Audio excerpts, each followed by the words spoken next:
नमस्कार मंडळी, स्वागत आहे तुमचं माझ्या यूट्यूब चॅनलमध्ये. चला तर मस्त पाऊस पडत होता, मग गरमागरम भजी खावीशी वाटली, मग काय केली ना कांदा भजी. तर आज आम्ही एवढं नटून थटून कुठं निघालो, तर आम्ही निघालो जागरण गोंधळाला. जागरण गोंधळ आहे माझ्या सासऱ्यांच्या मावस बहिणीचं. त्या आमच्या घराशेजारीच राहतात, म्हणजे घराशेजारी 2 घरं सोडली तर त्याच्यानंतर ना त्यांचं घर आहे. मग तिथे आम्ही ते जागरण गोंधळाचा कार्यक्रम पाहण्यासाठी गेलो होतो.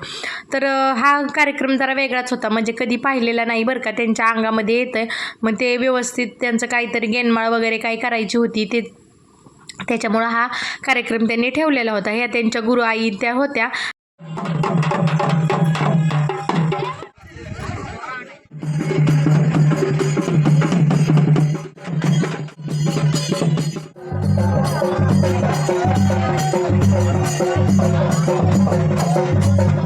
त्या आल्याबरोबर घरातल्या देवींना बाहेर आणला आणि त्यांना बाहेर आणल्याच्या नंतरनं मग त्यांच्या गुरु आई वगैरे त्या पाटावरती त्यांना ही पाय वगैरे धुतले, त्यांचे औक्षण वगैरे केलं, देवींचं पण औक्षण केलं.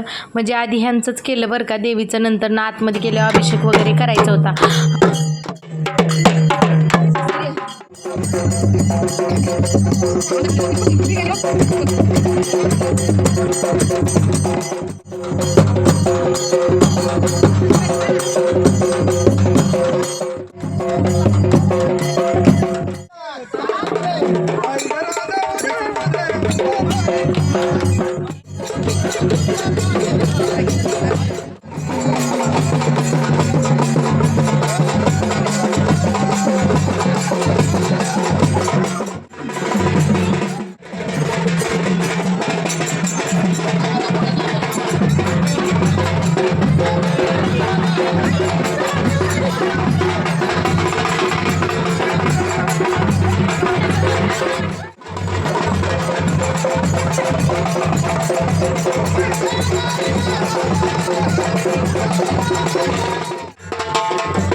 तर असंच व्हिडिओत पाहिल्यावर तुम्हाला कळलंच असेल की काय काय कार्यक्रम केला. म्हणजे काय आधी सुरुवातीला देवीचे आणि त्यांच्या गुरुआईचे औक्षण वगैरे केले. नंतरनं ज्यांचं म्हणजे हे गेनमाळ होती त्या आत्यांच्या अंगामध्ये देवी वगैरे आले, मग त्यांचं वारं वगैरे आलं. आणि त्यानंतरनं मग आम्ही साड्या वगैरे अंथरून फुलं वगैरे त्यांच्या अंगावर टाकत वाजत गाजत देवींना आतमध्ये घेऊन आलो.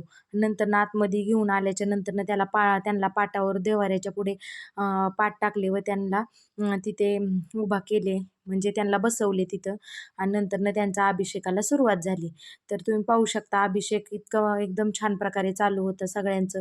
म्हणजे सगळ्या बायका वगैरे बसल्या होत्या पाहत, आणि यांचं चालू होतं. नंतरनं अभिषेक वगैरे पार पडला. नंतरनं मग त्यांचे हे गुरु आई आणि त्यांचे मिस्टर असे म्हणजे गुरु, हे दोघं बी गुरु होते, तर त्यांचं औक्षण करायचं परत चालू होतं. आधी देवींचं झालं ना, मग यांच्या दोघांचं औक्षण केलं त्यांनी, पाय वगैरे धुवून चांगल्या प्रकारे त्यांना ओवाळलं वगैरे सगळ्यांनी. मग नंतरनं 5 बायकांनी पण त्यांना ओवाळलं, म्हणजे कसं 5 बायका होतील त्याच्यामुळं मग हे दोघांनी झाल्याच्या नंतरनं त्यांना 5 बायकांनी ओवाळलं.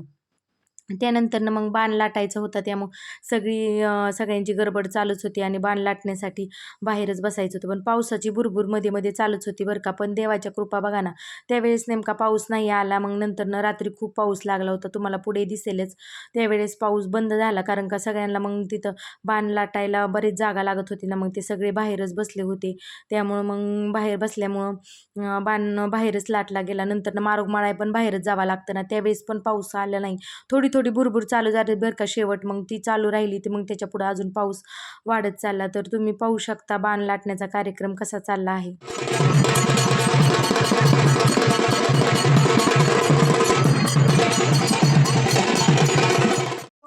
जर कोणी हा कार्यक्रम पाहिला असेल तर नक्कीच कमेंट करून सांगा बरं का.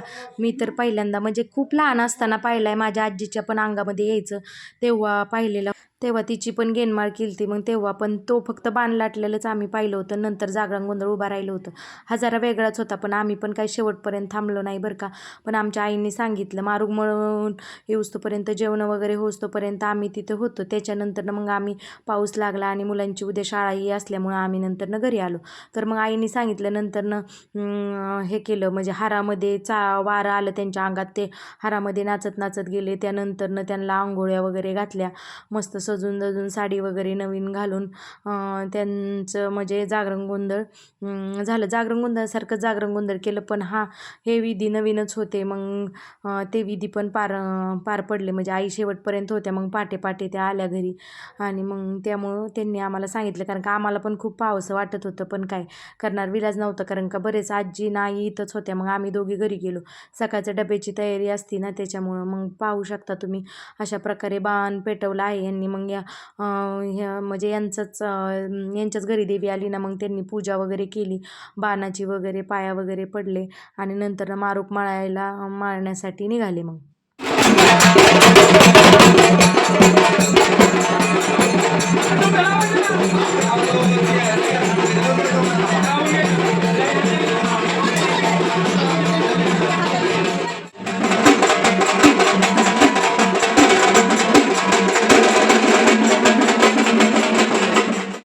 मारूक माळण्यासाठी सगळे निघाले आणि आमच्या आजी मध्येच दारात सापडल्या बरं का. तुम्ही पाहिलाच असेल व्हिडिओमध्ये.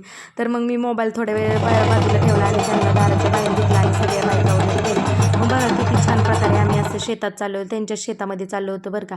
कळस वगैरे, लिंबाचा पाला वगैरे लागणारे भरपूर साहित्य त्यांनी सोबत घेतले होते. बायका घेऊन, त्यांच्या भावकीतल्या वगैरे बायका घेऊन चालल्या होत्या. आणि बघा ड्युटी पाजळण्यासाठी 5 का 7 ड्युट्या दिसतात, 5 दिसतात आय थिंक. मग त्यांना पाजळण्यासाठी ठेवलं आणि मग इथं पण आरती वगैरे झाली, अंगात वगैरे आलं. आणि इथला पण कार्यक्रम वेगळाच होता बरं का, कधी पाहिलं नव्हता हा. कारण का त्यांच्या ना गुरुआईच्या अंगात एकदम म्हणजे भारी होतं ते. मला वाटतं यल्लामा देवी किंवा येडामाई, मला काय त्या देवीचं सांगता येत नाही, पण एकदम जबरदस्त वारं होतं त्यांचं बरं का. पाहण्यासारखंच होतं, कधी पाहिलं पण नव्हतं. भीती पण वाटत होती, कधी न पाहिल्यामुळं थोडंसं वेगळं वाटायचं, पण खूप छान होतं बरं का. खूप अंधार पण होत चाललेला, त्यामुळे भीती पण वाटत होती बरं का. तिथं बरेच बायकांच्या अंगामध्ये वारं आलं, ते पण पाहिलं आम्ही. नंतर आमच्या गावात भैरोबा आहे ना, नाथ मस्कोबा, तर मस्कोबाच्या त्या देवाचं पण अंगात आलं बरं का. बघा या माणसाच्या, त्यांनी पण छान वारं त्यांचं झालं. नंतर घरी आलो. पाऊस तुम्हाला तर म्हणलं मारूग मळून येऊस्तोपर्यंत पाऊस बराचसा लागला होता. मग आल्यावरती पाय वगैरे धुवायला पाणी ठेवलं होतं देवींला वगैरे, पण देवींचं पण नंतर आल्यावरती पाय वगैरे धुतले आणि त्यांना घेऊन आलेल्या बायकांचं पण पाय वगैरे धुण्याचं काम चालू होतं. नंतर त्यांना व्यवस्थित तिथं बाहेर अंथरून वगैरे खाली म्हणजे टाकलं, चटई वगैरे, बेडशीट वगैरे, आणि देवींना तिथं पाटावरती बसवलं. त्याच्याकडनी सगळ्या परड्या म्हणजे ताटं असतात ना देवीचे, ते ताटं ठेवली होती बघा ना. मग आम्ही जेवण वगैरे केलं, देवीच्या वगैरे पाया पडलो आणि मग घरी आलो. कारण का बघा इतका पाऊस, प्रचंड पाऊस चालला होता.